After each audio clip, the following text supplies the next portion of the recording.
पिछले दिन दिव्यानी इंटरनेशनल की आईपीओ की जो लिस्टिंग हुई, इसमें जितना धमाके की उम्मीद थी उतना धमाका नहीं हुआ।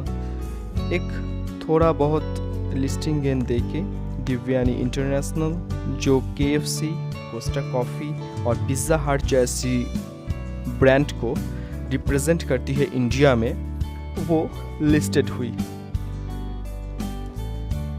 केएफसी जिसका नाम सोचते ही एक बर्गर की खुशबू, चिकन विंग्स, चिकन पॉपकॉर्न और ना जाने कितनी अच्छी अच्छी खुशबू और मुंह में पानी आ जाता है। केएफसी, पिज़्ज़ा हट जैसी कंपनी में पब्लिक की इंटरेस्ट की जो क्रेज़ वो होना लाजमी है, पर एक चीज़ समझना चाहिए कि ये जो बिजनेस चेन को होल्ड कर रही है दिव्यानी इंटरनेशनल लिमिटेड कंपनी, वो पिछले कई सालों से लगातार लॉस कर रही है।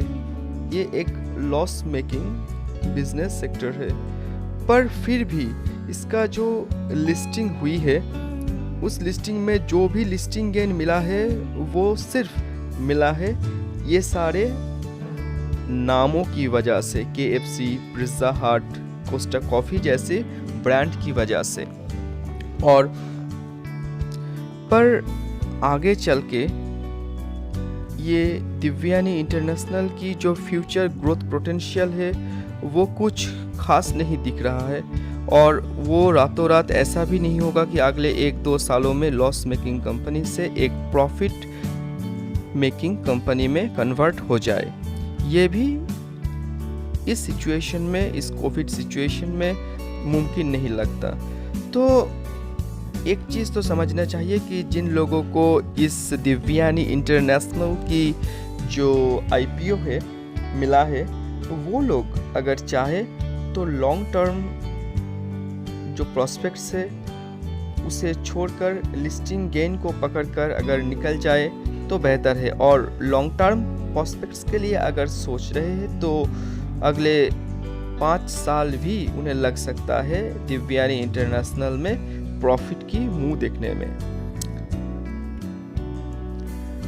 लिस्टिंग गेन की अगर बात किया जाए तो कंपनी भी चाहती है कि लिस्टिंग गेन में एक धमाकेदार इजाफा आए, और इसीलिए लिस्टिंग गेन के दिन ही कंपनी ने एक अनाउंसमेंट कर दी कि कोस्टा कॉफ़ी के साथ उसका जो स्टेक है वो रिवाइज्ड होकर इंक्रीज्ड होने वाला है।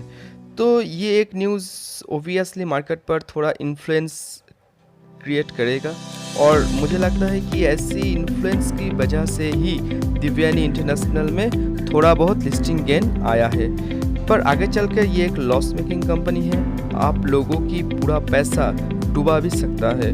तो please be careful that company का जो प्राइस बैंड था 86 to 90 वो बहुत रिजनेबल नहीं है, थोड़ा हाई है। और अगर कंपनी इस प्राइस बैंड से नीचे आ जाए तो आपका पैसा डूब भी सकता है। तो प्लीज़ बी केयरफुल।